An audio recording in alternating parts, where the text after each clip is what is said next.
मरते हुए कर्ण ने श्री कृष्ण से मांगे 3 वरदान। महाभारत में कर्ण न सिर्फ एक सूरवीर योद्धा माने जाते हैं, बल्कि वे अपने योद्धा गुणों से भी बढ़कर दानवीर माने जाते हैं। एक बार नहीं बल्कि कई बार अपनी दानवीरता की परीक्षा में वो सफल हुए हैं। यहाँ तक कि कौरवों के विरुद्ध होने के बावजूद श्री कृष्ण भी कर्ण की इस दानवीरता से बहुत प्रभावित थे। इतिहास में शायद इतना बड़ा दानवीर कोई और नहीं हुआ, किंतु मरते हुए कर्ण को उसके इसी गुण ने अपने जीवन काल में अधर्म का साथ देने के बावजूद मोक्ष की प्राप्ति कराई। कृष्ण ने कर्ण की मृत्यु के अंतिम क्षणों में उन्हें 3 वरदान दिए थे और मृत्यु पश्चात उन्होंने स्वयं कर्ण का दाह संस्कार किया था। भगवान विष्णु के अवतार थे और जिसका अंतिम संस्कार स्वयं जगत के पालनहार कर रहे हो तो उसे स्वर्ग और मोक्ष की प्राप्ति होनी ही थी। पर इसके पीछे भी कई कहानियाँ जुड़ी हैं जिसे बहुत कम लोग जानते हैं। सबसे पहले बात कर्ण के योद्धा गुणों की करते हैं, जिससे पांडव और यहाँ तक कि सर्वश्रेष्ठ धनुर्धर अर्जुन को भी भय था। दुर्योधन को यह बात पता थी और इसीलिए उसे यकीन था कि जब तक कर्ण उसके साथ है महाभारत युद्ध में उसकी जीत निश्चित है। यह बात पांडव और कृष्ण भी जानते थे, इसीलिए उसकी मृत्यु के लिए नियति ने पहले ही उसके योद्धा गुणों की कुछ सीमाएं तय कर दी थी। कृष्ण को यह बात पता थी कि कर्ण एक असाधारण योद्धा है और अर्जुन कितना भी बड़ा धनुर्धर हो, लेकिन कर्ण के सामने उसकी हार हो सकती थी।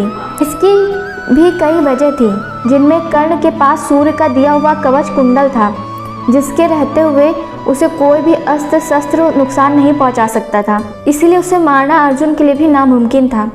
धर्म के इस युद्ध में पांडवों के साथ दे रहे श्री कृष्ण ने इस परेशानी से पांडवों को निकालने का जिम्मा देवराज इंद्र को दिया। इंद्र को ज्ञात था कि कर्ण बहुत बड़ा दानवीर है और अपनी मृत्यु की कीमत पर भी उसे अगर कुछ देना पड़े तो वह जरूर देता। इसका लाभ उठाते हुए इंद्र ने भिखारी बनकर उससे कवच और कुंडल मांगने की योजना बनाई।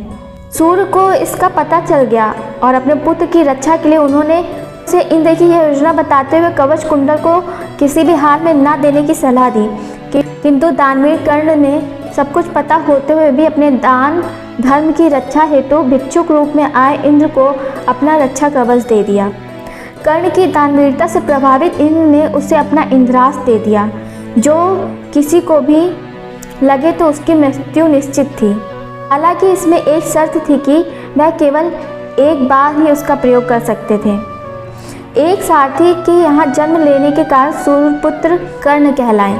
जब क्षत्रिय न होने के कारण गुरु द्रोणाचार्य ने कर्ण को शास्त्रों की शिक्षा देने से मना कर दिया तो परशुराम के गुरुकुल में रहे। परशुराम ने कर्ण को ब्रह्मास्त्र चलाना भी सिखाया था, जो कि बहुत ही कम शूरवीरों को पता था। परशुराम की भी एक शर्त थी कि वो केवल ब्राह्मण पुत्रों को इसकी शिक्षा देते थे। कर्ण ने उनसे अपने कुल को लेकर झूठ बोला था कि वह ब्राह्मण है। एक बार किसी कीट ने जब कर्ण की जंघा पर काट लिया तो वो लहूलुहान हो गए और घाव के दर्द के सहने पर उनकी सहजता देखकर परशुराम समझ गए कि इतना साहस किसी ब्राह्मण कुल में नहीं हो सकता। सच्चाई जानकर परशुराम ने उन्हें श्राप दिया कि वे ब्रह्मास्त्र का उपयोग करना ठीक उसी वक्त भूल जाएंगे जब उसे उनकी सबसे ज़्यादा ज़रूरत होगी।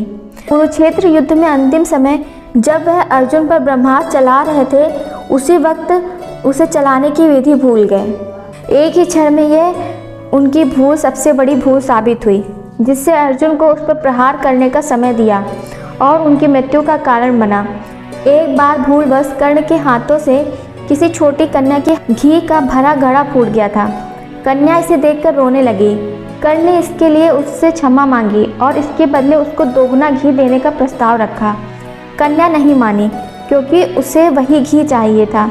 उसका हठ देखकर कर्ण ने धरती पर गिरे घी को दोबारा प्राप्त करने के लिए जिस मिट्टी पर घी गिरा था उसे उठाकर इतनी अच्छी तरह निचोड़ा कि उससे शुद्ध घी निकल आया और कन्या उसे लेकर खुश हो गई। इस तरह कर्ण ने बालिका को तो खुश कर दिया, लेकिन धरती को ऐसा करने की वजह से इतना तेज दर्द हुआ कि वह करा उठी। उसकी इस पीड़ा में उसने कर्ण को श्राप दे दिया कि युद्ध में किसी अत्यंत संवेदनशील समय पर उसके रथ का पहिया धरती में धंस जाएगा और वह उसकी पीड़ा का कारण बनेगा। आखिरी वक्त पर सभी चीज़ें कर्ण की मौत का कारण बनी। कर्ण ने इंद्रस से भीम के पुत्र घटोत्कच पर प्रहार कर दिया और इसी तरह अर्जुन पर प्रहार करने के लिए उसके लिए अमोघ नहीं रहा।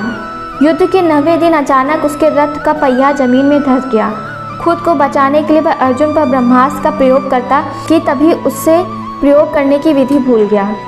अर्जुन से उसने युद्ध नियमों का पालन करते हुए बाण प्रहार रोकने को कहा, लेकिन कृष्ण ने अर्जुन को यह कहते हुए ऐसा करने से रोक लिया कि अभिमन्यु के साथ युद्ध में उसने सभी नियमों का पालन नहीं किया था।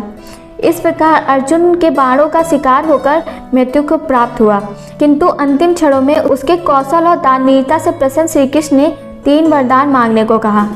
ज्ञानी कर्ण ने पहले वरदान में श्री कृष्ण से अगले जन्म में अपनी तरह के लोगों के उत्थान के लिए कुछ विशेष करने का वरदान मांगा, क्योंकि सूत पुत्र होने के कारण उसका पूरा जीवन छल और दुखों का सामना करना पड़ा था। दूसरे वरदान में उसने अगले जन्म में कृष्ण द्वारा उसी के राज्य में अवतार लेने की इच्छा प्रकट की, और तीसरे वरदान में उसने कृष्ण से एक प्रकार से अपने मोक्ष का वरदान मांगा। कर्ण ने एक ऐसी इच्छा प्रकट की कि उसका अंतिम संस्कार ऐसे स्थान पर हो जहाँ कोई पाप ना हो।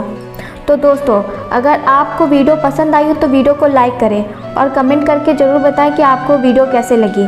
और अगर आप पहली बार हमारे चैनल पर आए हैं तो हमारे चैनल को सब्सक्राइब ज़रूर कर दें। धन्यवाद।